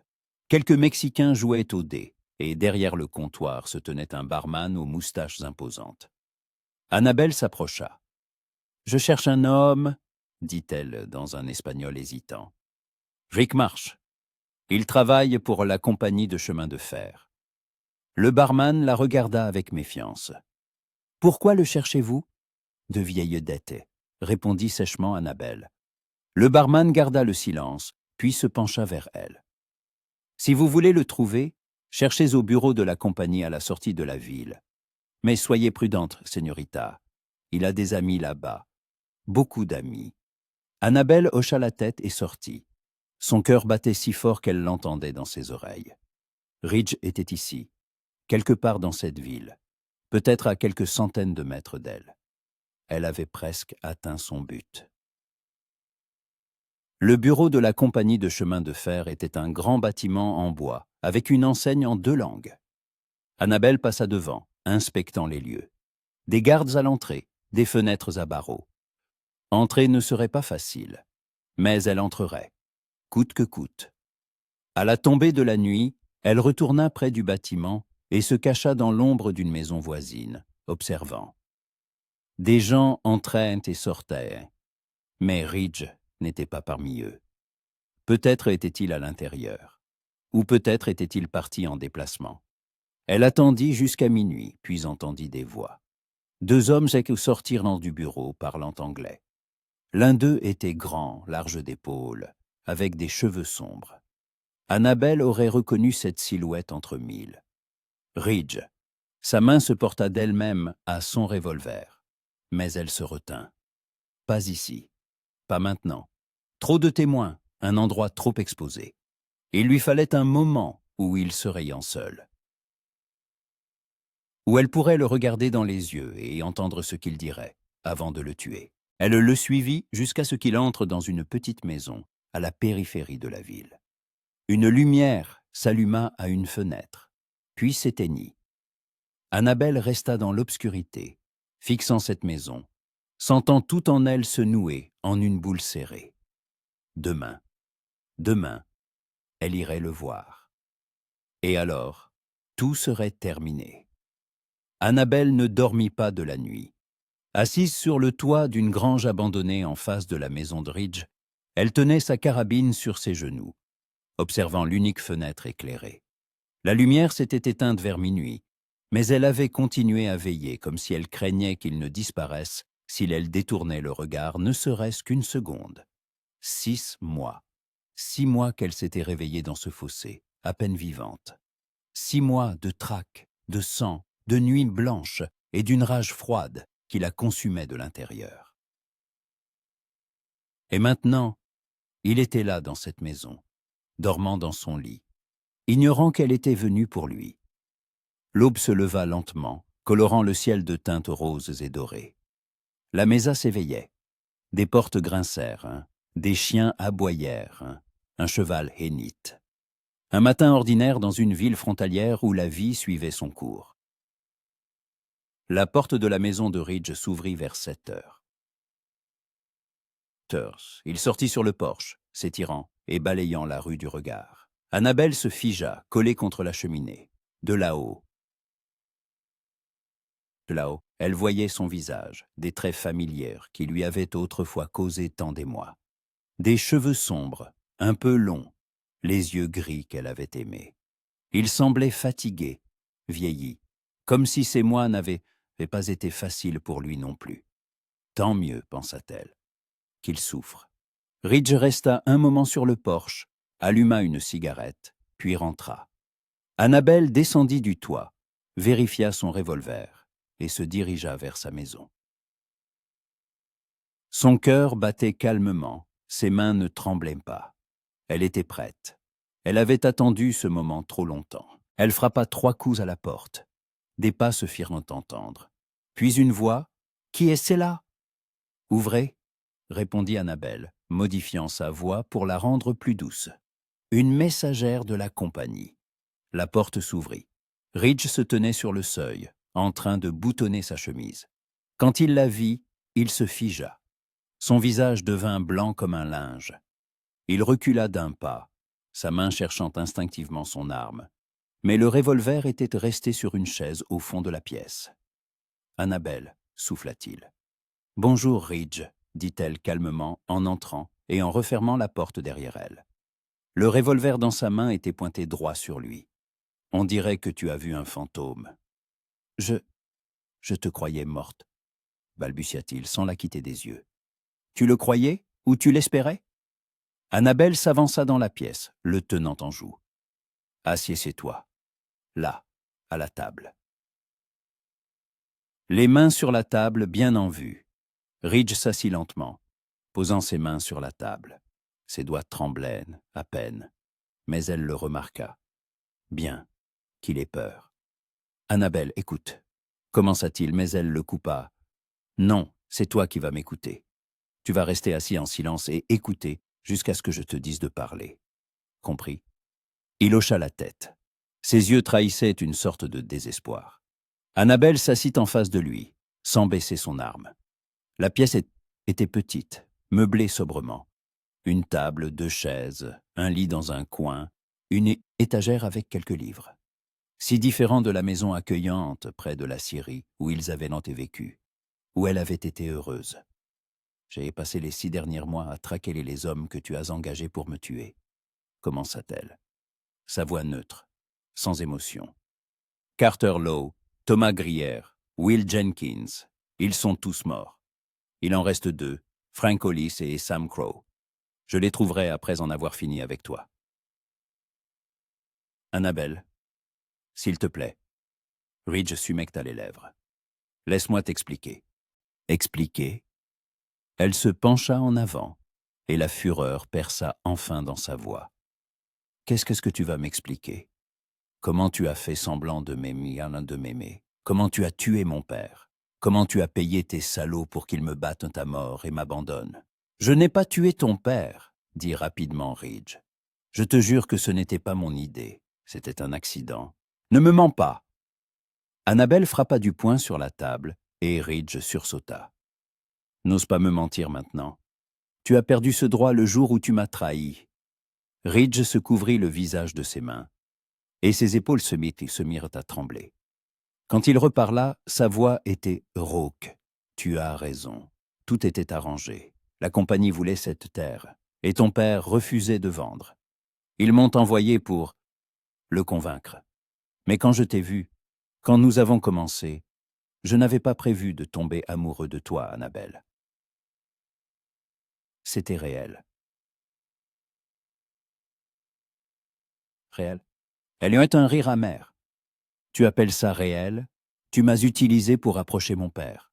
Tu as couché avec moi, tu m'as dit que tu m'aimais, tout en planifiant de nous tuer. » Non. Ridge releva la tête, et des larmes brillaient dans ses yeux. « J'ai essayé de trouver une autre solution. Je disais à la compagnie que je convaincrais ton père, que je lui donnerais plus de temps. Mais ils ne voulaient pas attendre. Ils ont dit que si je n'y arrivais pas, ils enverraient un quelqu'un d'autre. Et alors vous seriez morts tous les deux. J'essayais de te sauver, au moins toi. » Annabelle le regardait, essayant de savoir s'il mentait ou disait la vérité. Elle connaissait cet homme, ou croyait le connaître. Elle se souvenait de ses mains, de ses baisers, de ses murmures dans le noir. Tout cela pouvait-il être un mensonge? « Ton père !» poursuivit Ridge, et sa voix se brisa. C'était vraiment un accident. Je le jure. Je ne voulais pas sa mort. Mais la compagnie a soudoyé des ouvriers. Ils ont saboté les fixations. Je l'ai appris trop tard. Quand c'est arrivé, je voulais tout te dire, mais j'ai eu peur. Peur que tu me détestes, que je te perde. « Et qu'as-tu fait ?» demanda Annabelle, chaque mot lui coûtant un effort. « Tu as décidé qu'il valait mieux me tuer ?»« Non !» Ridge se leva, mais elle pointa instantanément son arme sur sa poitrine. Et il se figea. « J'essayais de te protéger. La compagnie voulait que tu disparaisses aussi, pour qu'il n'y ait plus d'héritiers. Ils ont dit que si je ne le faisais pas moi-même, ils enverraient leurs hommes. Et alors tu mourrais pour de bon. J'ai engagé Carter et les autres, je les ai payés pour qu'ils te fassent seulement peur, pour qu'ils te forcent à quitter la ville. Je leur ai dit de ne pas te toucher, je le jure. Mais ils m'ont touché, murmura Annabelle, et un froid glacial l'envahit. Ils m'ont frappé, m'ont cassé les côtes, en disant que je ne valais rien. Puis ils m'ont laissé pour morte dans un fossé, comme un chien. Ridge chancela, comme s'il avait été frappé. Son visage se tordit de douleur. Je ne savais pas. Je les avais payés pour qu'ils t'emmènent loin, qu'ils te disent que la terre était vendue et que tu n'avais aucune raison de revenir. Quand j'ai appris ce qu'ils avaient fait, il était trop tard. Je te croyais morte. Je me réveillais chaque nuit avec cette pensée. Et ça te faisait mal? Annabelle se leva, s'approchant de lui. Ça te faisait souffrir ce que tu avais fait. Chaque jour, souffla Ridge, la regardant dans les yeux. Chaque seconde. Je voulais mourir, Annabelle.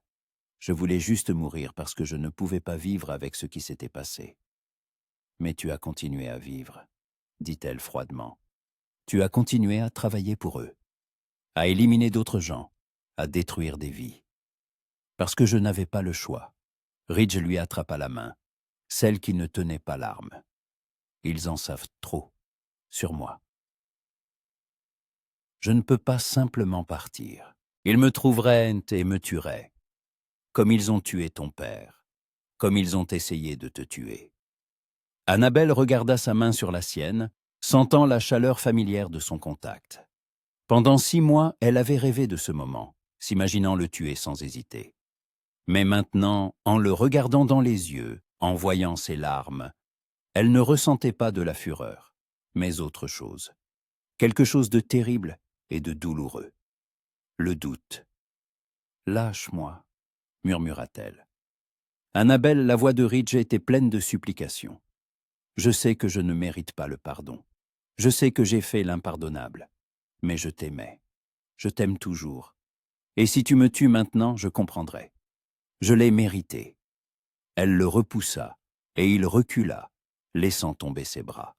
Annabelle se tenait là, le visant, ses doigts tremblants sur la gâchette. Une pression, une seconde, et tout serait fini. La vengeance qui l'avait animée pendant 6 mois serait accomplie. Mais pourquoi cela faisait-il si mal? « Dis-moi la vérité, dit-elle, toute la vérité. M'as-tu vraiment aimé un jour? Ou tout cela faisait-il partie du jeu ?» Ridge la regarda longuement, et ses yeux exprimaient une telle douleur qu'Annabelle le crut presque. « Je t'ai aimé dès le premier jour, dit-il doucement. Quand je suis arrivé à la Syrie, je devais juste faire un travail. Convaincre, intimider, tout faire pour obtenir cette terre. Mais quand je t'ai vu, comment tu travaillais aux côtés de ton père, comment tu riais, si forte et si vivante. J'ai compris que j'étais prise au piège. Je suis tombé amoureux de toi si fort que j'ai oublié pourquoi j'étais venu. Et quand tout a mal tourné, je n'ai pas su comment m'en sortir. J'ai été faible, un lâche. J'ai choisi la facilité, et cela t'a tout coûté. » Annabelle sentit les larmes couler sur ses joues.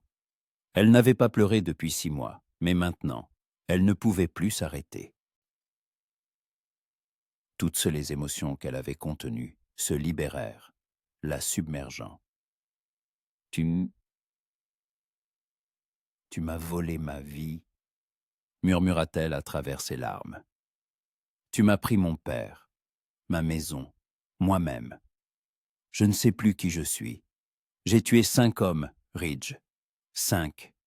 Et chaque fois que j'appuyais sur la gâchette, je me sentais mourir un peu plus. Tu as fait de moi un monstre. » « Non !»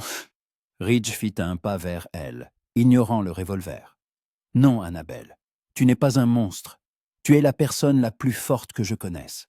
Tu as survécu alors que tu aurais dû mourir. Tu m'as trouvé alors que tout le monde pensait que c'était impossible. Tais-toi. » Elle leva son arme, plaquant le canon contre sa poitrine. « Arrête de me justifier. Arrête de faire semblant de savoir ce que je ressens. » Ridge se tut. Il se tenait, s'en alla, se touchant presque, et Annabelle sentait son souffle sur son visage. Si proche. Elle pouvait tirer maintenant, et tout serait fini. « Fais-le, » dit doucement Ridge. « Si ça peut t'apporter la paix, tue-moi. Je ne résisterai pas. » Annabelle le regardait, ce visage qu'elle avait autrefois connu mieux que le sien.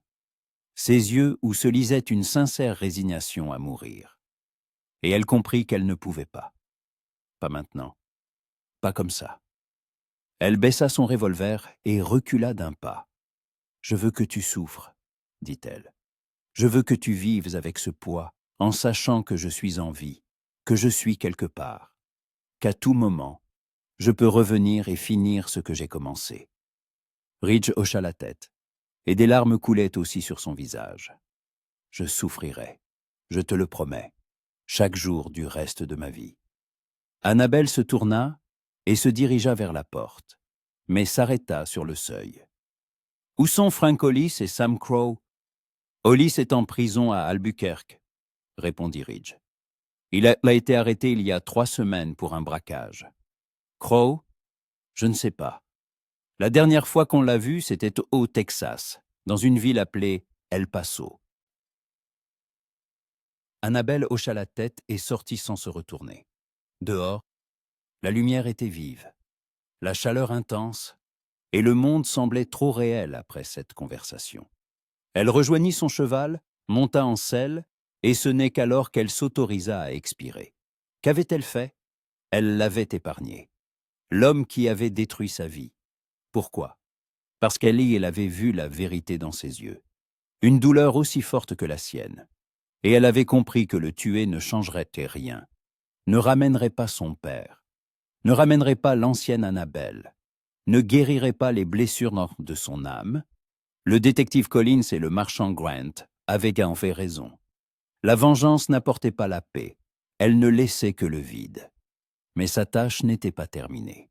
Il en restait 2, et Annabelle se jura d'aller jusqu'au bout, même s'il ne devait plus rien rester d'elle après.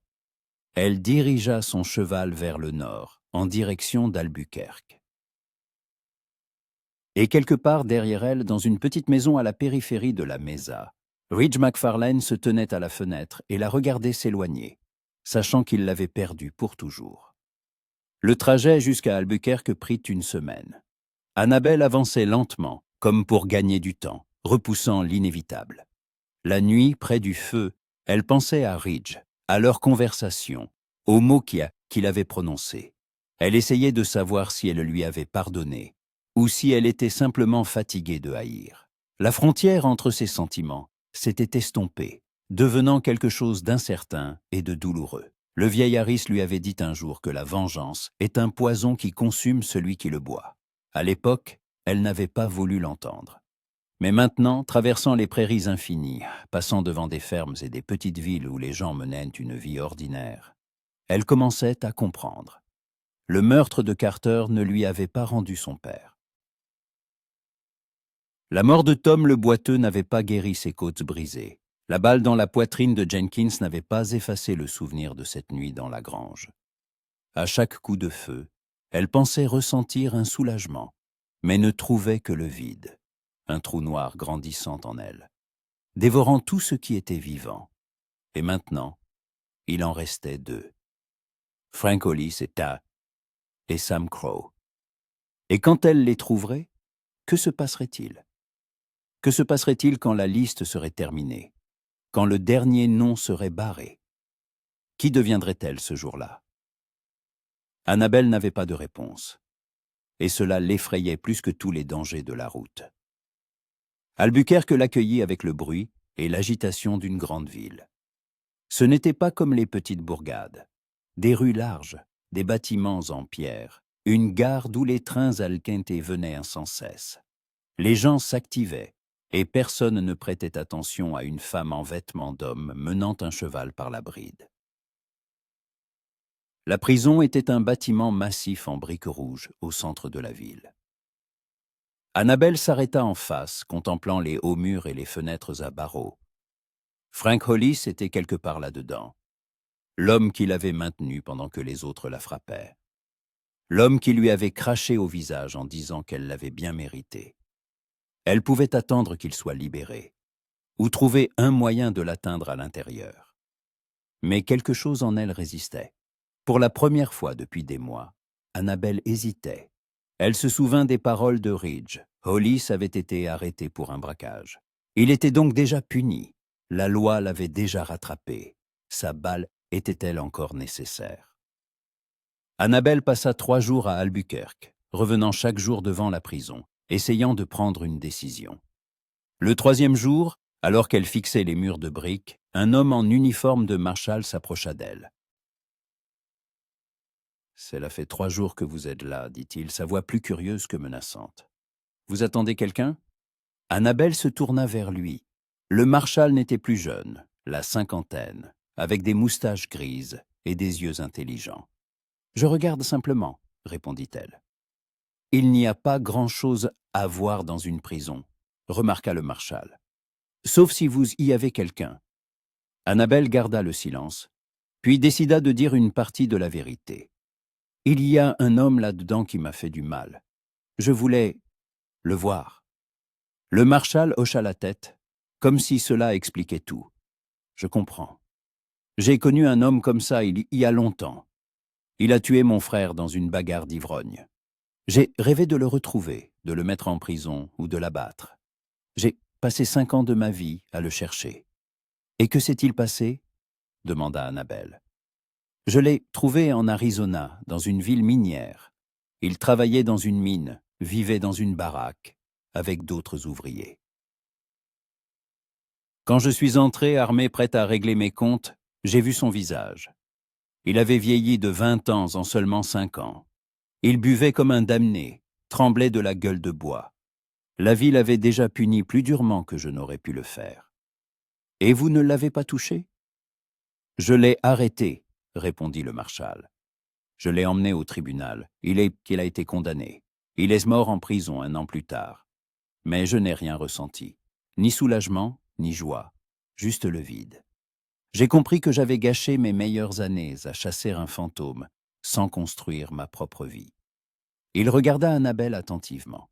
« Je ne sais pas ce que cet homme vous a fait, mais je vous donne un conseil gratuit. La vengeance ne met pas fin à la douleur. Elle ne fait que la prolonger.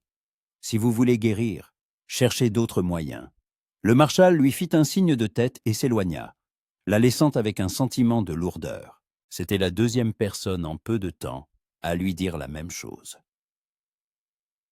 Peut-être était-il temps d'écouter. Cette nuit-là, à l'hôtel, elle fit un rêve pour la première fois depuis des mois. Pas un cauchemar, mais un rêve ordinaire. Elle était chez elle, à l'aciérie, et son père lui apprenait à réparer un treuil. Le soleil était chaud. L'aig sentait le bois fraîchement coupé, et tout était comme avant. Son père lui souriait, lui parlant de l'importance de savoir réparer les choses, et pas seulement de les briser. Annabelle se réveilla les joues humides de larmes, et pour la première fois, ressentit non pas de la fureur, mais de la tristesse. Une tristesse pure et douce pour ce qu'elle avait perdu. Son père, sa maison, l'ancienne, elle. Le matin, elle quitta Albuquerque sans avoir vu Hollis. La prison serait sa punition. Elle n'avait pas besoin de sa mort. Elle avait besoin d'autre chose, même si elle ne savait pas encore quoi. El Paso l'accueillit avec la chaleur et la poussière d'une ville frontalière, où se mêlèrent culture, langue et destin. Ici, une personne sur 2 cachait quelque chose. 1 sur 3 fuyait son passé. L'endroit idéal pour Sam Crow, le dernier nom sur sa liste. Le trouver ne fut pas facile. Annabelle passa 2 jours à poser des questions dans les saloons, au marché, dans les maisons de jeu.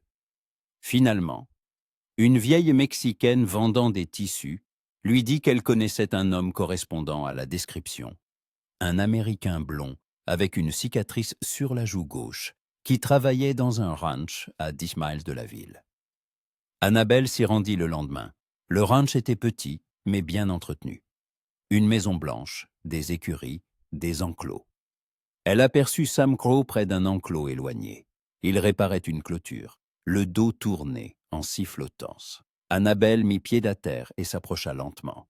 Sa main reposait sur la crosse de son revolver, mais elle ne le sortit pas. Elle marchait simplement, sentant la vague familière monter en elle à chaque pas. « Sam Crow » l'appela-t-elle.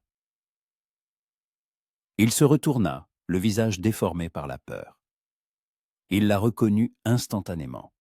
« Toi » souffla-t-il en laissant tomber son marteau. « Moi » confirma Annabelle. Kraus était plus jeune que les autres, environ 25 ans. Il avait été le plus cruel de la bande, celui qui l'avait frappé au visage, lui avait cassé les doigts, avait ri le plus fort.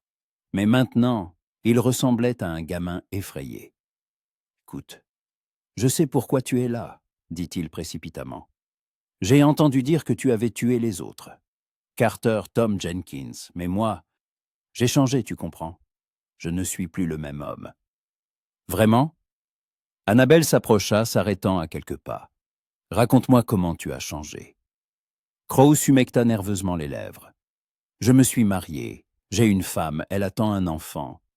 Nous vivons ici, je travaille honnêtement, je ne bois plus, je ne me bats plus, j'essaie d'être un homme bien. »« Un homme bien ?» répéta Annabelle, et sa voix était amère. « Tu crois que ça efface ce que tu as fait ?»« Non. » Kraus secoua la tête. « Non, je ne le crois pas. Je me souviens de cette nuit. J'y pense tous les jours. Et j'ai honte, tellement honte, que j'ai envie d'en mourir. Mais maintenant j'ai une femme, bientôt un enfant. Ils n'ont rien fait. » Annabelle le regardait, sentant quelque chose se briser en elle. Elle imagina la femme de Kraus, enceinte, aimant cet homme sans savoir qui il avait été. Elle imagina l'enfant qui naîtrait et grandirait sans père, si elle appuyait sur la gâchette. « Montre-moi tes mains, » dit-elle. Kraus, déconcerté, tendit ses mains. Elles étaient couvertes d'égratignures, de callosités dues à un travail honnête. « Ces mains m'ont frappé, » dit doucement Annabelle. « Elles m'ont brisé. Et tu veux que je croie qu'elles sont différentes maintenant ? » Elles ne sont pas différentes, répondit Kraus, la voix tremblante. Ce sont les mêmes mains, mais j'essaie de les utiliser pour faire le bien. Je construis des enclos, je répare des granges, je travaille la terre. Je veux que mon enfant soit fier de moi. « Et mon père ?» demanda Annabelle, et pour la première fois, sa voix se brisa. « As-tu pensé à lui, au fait que je me suis retrouvé seul ?»« J'y ai pensé, » Kraus baissa la tête. « J'y pense tous les jours. Et si tu me tues maintenant, je comprendrai. Je l'ai mérité. Mais je t'en supplie, pas pour moi, mais pour ma femme et mon enfant. Donne-moi une chance d'être meilleure. » Annabelle se tenait là, serrant la crosse de son revolver, sentant toute la colère, toute la fureur qu'il avait nourrie pendant des mois commencer à se dissiper, laissant place à la fatigue. Elle était fatiguée de tuer, fatiguée de haïr, fatiguée d'être le fantôme qu'elle était devenue. « J'ai tout perdu à cause de vous, » dit-elle, et les larmes coulaient sur ses joues. « Mon père, ma maison, mon amour, moi-même. Vous m'avez volé ma vie. »« Je sais, » murmura Kraus, « et je suis désolé, tellement désolé. » Annabelle sortit son revolver et le pointa sur lui. Kraus ferma les yeux, attendant le coup de feu. Elle tint l'arme ainsi pendant une longue minute, sentant le poids familier du métal dans sa main, le désir familier d'appuyer sur la gâchette et d'en finir. Mais au lieu de cela, elle baissa son arme et se retourna. « Vis, » dit-elle sans se retourner, « vite et sois l'homme bien que tu veux être. Mais sache que tu te souviendras de ce que tu as fait jusqu'à la fin de tes jours. Et c'est pire que n'importe quelle mort. » Elle rejoignit son cheval, monta en selle et partit sans se retourner. Derrière elle, elle entendit un sanglot. Kraus pleurait, tombé à genoux. Mais Annabelle ne s'arrêta pas. Elle chevaucha jusqu'au soir, jusqu'à trouver un endroit tranquille près d'une rivière pour passer la nuit. Elle s'assit au bord de l'eau et sortit sa liste. Elle la contempla longuement, tous ses noms, barrés ou non. Puis elle prit des allumettes, mit le feu au papier et le jeta à l'eau. La liste brûla, se transformant en cendres, et dériva avec le courant. Avec elle, s'en allait la vengeance qui l'avait tenue captive pendant 6 mois. Annabelle s'assit et pleura. Elle pleura pour tout, son père, Ridge, elle-même. Elle pleura pour la jeune fille qui n'existait plus et pour la femme qu'elle était devenue. C'étaient nées des larmes purificatrices, longues et amères. Mais quand elles cessèrent, elle se sentit plus légère. Pour la première fois depuis des mois, elle ne ressentit pas le vide, mais quelque chose qui ressemblait à la paix. Le lendemain, Annabelle fit demi-tour vers le sud, vers la Mesa. Elle ne savait pas pourquoi elle y retournait, ce qu'elle dirait à Ridge si elle le voyait. Mais elle savait qu'elle devait y retourner, qu'elle devait clore cette histoire, non pas avec une balle, mais avec des mots. Le trajet dura 4 jours. Quand elle entra dans la Mesa, le soleil se couchait, peignant les rues de teintes dorées. La ville semblait calme, paisible. Annabelle se dirigea vers la maison de Ridge et vit que la porte était ouverte. Il était assis sur le porche, une bouteille de whisky à la main. Quand il la vit, il se leva lentement, n'en croyant pas ses yeux. « Annabelle », dit-il d'une voix rauque. Elle mit pied à terre et s'approcha. Ridge avait une mine affreuse, mal rasée, les yeux cernés, le visage émacié. Il semblait avoir passé ces derniers jours aussi mal qu'elle. « Je suis revenue, » dit-elle simplement. « Pour me tuer ? Non. » Annabelle secoua la tête. « Je suis revenue pour te dire que je ne peux plus vivre de vengeance, que je suis fatiguée de haïr, et que je dois recommencer à zéro. » Ridge la regardait, incapable de prononcer un mot. « Je ne te pardonne pas, » poursuivit Annabelle, la voix ferme. « Je ne sais pas si je le pourrai un jour, mais je ne veux plus tuer. Je ne veux plus être celle que je suis devenue. Que vas-tu faire ?» demanda doucement Ridge. « Je ne sais pas, » admit-elle. « Peut-être partir vers le nord, trouver du travail quelque part, commencer une nouvelle vie, sans passé, sans cette douleur. » Ridge fit un pas vers elle. « Laisse-moi t'aider. Je connais un endroit dans le Colorado, un petit ranch. Le propriétaire est un vieil ami, il ne pose pas de questions. Là-bas, tu pourrais. »« Je ne veux pas de ton aide, » le coupa Annabelle. « Je dois le faire seul. » Ils restèrent en silencieux, se regardant. Il y avait eu tant de choses entre eux et eux. L'amour, la trahison, la douleur, le sang. Et maintenant, ils se tenaient sur les ruines de ce qu'ils avaient autrefois construit ensemble. « Je t'aimerai jusqu'à la fin de mes jours, » dit doucement Ridge. « Même en sachant que tu ne pourras jamais me rendre l'appareil. » Annabelle sentit une pointe de douleur dans sa poitrine, mais ne répondit pas. Elle se tourna vers son cheval, monta en selle et prit les rênes. « Adieu, Ridge, » dit-elle. « J'espère que tu trouveras un moyen de vivre avec ce que tu as fait, tout comme moi. » Elle partit sans se retourner. Ridge resta sur le porche, la regardant s'éloigner jusqu'à ce qu'elle disparaisse au détour d'un virage. Annabelle chevauchait vers le nord, vers le soleil couchant. Elle ne savait pas ce qui l'attendait, mais pour la première fois depuis longtemps, elle n'avait pas peur de l'avenir. Elle avait survécu au pire. Elle avait tout perdu et avait trouvé la force de ne pas s'effondrer complètement. Quelque part devant elle, il y avait une nouvelle vie. Peut-être solitaire, peut-être difficile, mais ce serait sa vie, non empoisonnée par la vengeance et la haine. Elle parcourut quelques milles et s'arrêta sur une colline, d'où la vue sur les prairies était infinie. Elle retira son chapeau, laissa ses cheveux courts flotter au vent et s'autorisa à sourire. Son premier vrai sourire en 6 mois. La jeune fille qu'elle avait été était morte dans ce fossé, mais la femme qu'elle était devenue avait appris à survivre. Et peut-être, avec le temps, apprendrait-elle à vivre. Annabelle remit son chapeau, pressa les flancs de son cheval et continua sa route, vers le crépuscule, vers l'inconnu, vers un nouveau départ. Derrière elle restaient les fantômes du passé. Devant elle, il y avait l'avenir. Et c'était suffisant, 3 ans plus tard. Annabelle s'essuya les mains sur son tablier et recula de l'établi pour admirer son travail. La petite chaise en bois pour la cuisine était droite et solide. Son père aurait été fier. Elle avait beaucoup appris au cours de ces 3 années dans le Colorado, dans la petite ville de Silverdale, au pied d'un camp des montagnes. Elle avait réappris à travailler le bois, à réparer des meubles, à fabriquer des cadres de fenêtres et des portes. Le travail n'était pas venu tout de suite.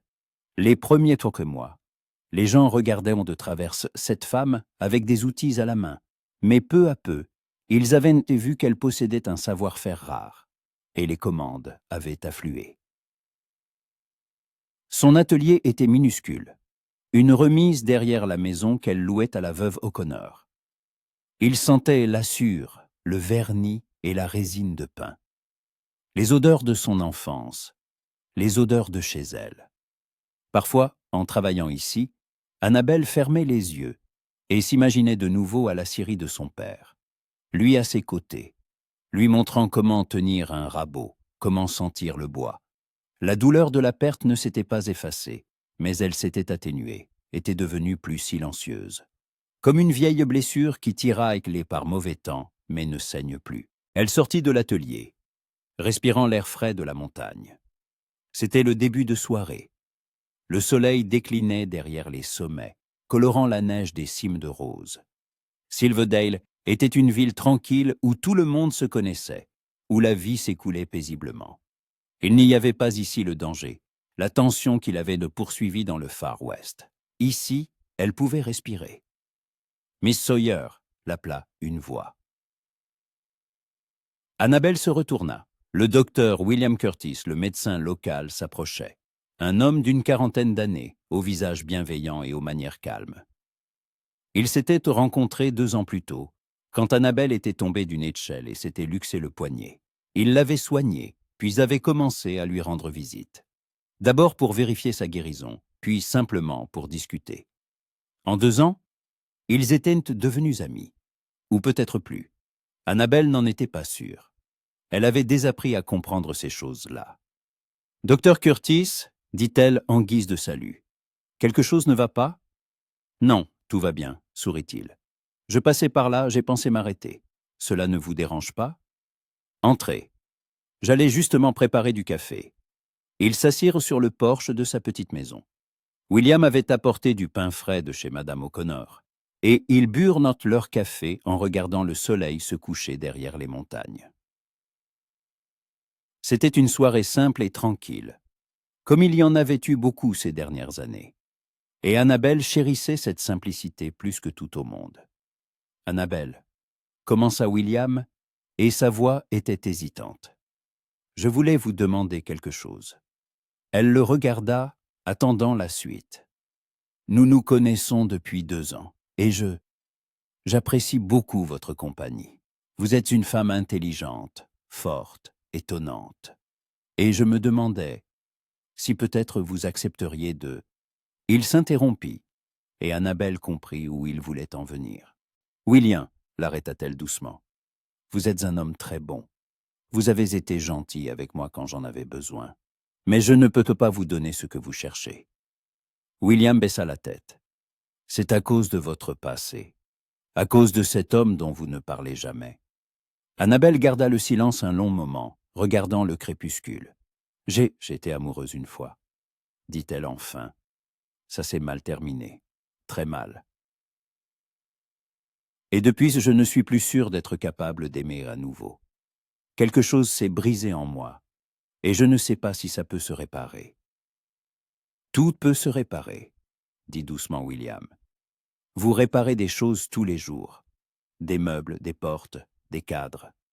Ne pouvez-vous pas vous réparer vous-même ? » ?»« Les meubles ne ressentent pas la douleur, » répondit Annabelle. « Les meubles ne se souviennent pas comment on les a brisés. » William prit sa main dans la sienne, avec précaution, comme s'il craignait de l'effaroucher. « Je ne vous demande pas d'oublier. Je vous demande simplement de donner une chance. Pas à moi, à vous-même. Une chance d'être à nouveau heureuse. » Annabelle regarda leurs mains jointes. La main de William était chaude, rassurante. Et il n'y avait en elle ni danger, ni mensonge. C'était un homme bon qui désirait des choses simples, une famille, une maison, la paix. Et elle le désirait aussi. Si fort que parfois, elle se réveillait avec une douleur lancinante dans la poitrine.